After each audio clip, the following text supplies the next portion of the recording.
ಓಂ ಶ್ರೀ ಗುರುಭ್ಯೋ ನಮಃ. ನಮಸ್ಕಾರ ಎಲ್ಲರಿಗೂ. ಎಲ್ಲರೂ ಚೆನ್ನಾಗಿದ್ದೀರಾ ಅಂತ ಭಾವಿಸ್ತಾ ಇದ್ದೀನಿ. ಸಂಜೆ ಆದರೆ ಏನಾದರೂ ಖಾರವಾಗಿ ರುಚಿಯಾಗಿ ತಿನ್ನಬೇಕು ಅನಿಸುತ್ತೆ ಅಲ್ವಾ? ಹೌದು, ಇವತ್ತು ಮೈಸೂರು ಚುರುಮುರಿನ ಮಾಡೋಣ ಅಂತ ಅನ್ಕೋತಾ ಇದ್ದೀನಿ. ತುಂಬ ಕಡಿಮೆ ಪದಾರ್ಥಗಳನ್ನ ಉಪಯೋಗಿಸ್ಕೊಂಡು ಮನೆಯಲ್ಲೇ ಹೇಗೆ ಮಾಡೋದು ಅಂತ ನೋಡೋಣ ಬನ್ನಿ. ಅದಕ್ಕೂ ಮುಂಚೆ ನಮ್ಮ ಚಾನಲ್ನ ಇನ್ನೂ ಸಬ್ಸ್ಕ್ರೈಬ್ ಮಾಡ್ಕೊಂಡಿಲ್ಲ ಅಂದರೆ ದಯವಿಟ್ಟು ಸಬ್ಸ್ಕ್ರೈಬ್ ಮಾಡ್ಕೊಳ್ಳಿ. ಮೈಸೂರು ಚುರುಮುರಿ ಮಾಡೋದಕ್ಕೆ ಬೇಕಾಗಿರೋ ಸಾಮಗ್ರಿಗಳು: 2 ಮೀಡಿಯಮ್ ಸೈಜ್ ಈರುಳ್ಳಿ, ಅರ್ಧ ಭಾಗದಷ್ಟು ಟೊಮ್ಯಾಟೊ, ಮುಕ್ಕಾಲು ಭಾಗದಷ್ಟು ಕ್ಯಾರೆಟ್,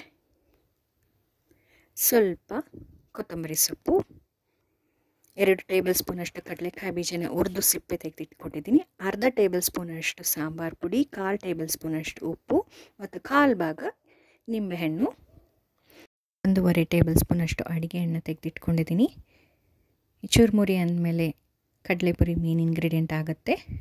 ಸೊ ಇದು ಸಾಲ್ಟೆಡ್ ಕಡಲೆಪುರಿ ಆಗುತ್ತೆ. ಸಾಲ್ಟೆಡ್ ಕಡಲೆಪುರಿನಲ್ಲಿ ಮಾಡಿದ್ರೆ ಮಾತ್ರ ಚುರುಮುರಿ ತುಂಬ ರುಚಿಯಾಗಿ ಬರುತ್ತೆ.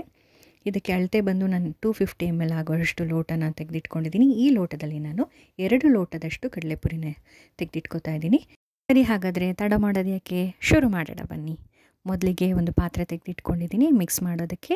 ಇದಕ್ಕೆ ಮೊದಲೇ ತೆಗೆದಿಟ್ಕೊಂಡಿದ್ದಂಥ ಈರುಳ್ಳಿ ಮತ್ತು ಟೊಮ್ಯಾಟೊ, ಕ್ಯಾರೆಟನ್ನು ಸಣ್ಣ ಸಣ್ಣದಾಗಿ ಹಚ್ಚಿಟ್ಕೊಂಡು ತುರಿದಿಟ್ಕೊಂಡು ಹಾಕ್ಕೊಳ್ತಾ ಇದ್ದೀನಿ.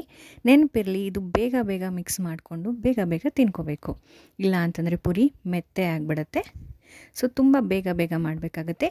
ನಾನು ಆಗಲೇ ಹೇಳಿದಾಗೆ ತುಂಬ ಕಡಿಮೆ ಪದಾರ್ಥಗಳನ್ನ ಉಪಯೋಗಿಸ್ಕೊಂಡು ಮಾಡ್ತಾ ಇರೋದು.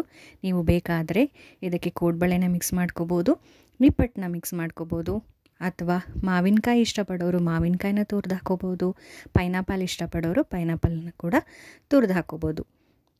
ಸೊ ಹೀಗೆ ಚೆನ್ನಾಗಿ ಒಂದು ಮಿಕ್ಸ್ ಕೊಡಬೇಕಾಗತ್ತೆ. ನಂತರ ಇದಕ್ಕೆ ಪುರಿ ನಾನು ಹೇಳಿದ್ನಲ್ಲ 2 ಲೋಟದಷ್ಟು ಕಡಲೆ ಪುರಿನ ಮಿಕ್ಸ್ ಮಾಡ್ಕೋತಾ ಇದ್ದೀನಿ.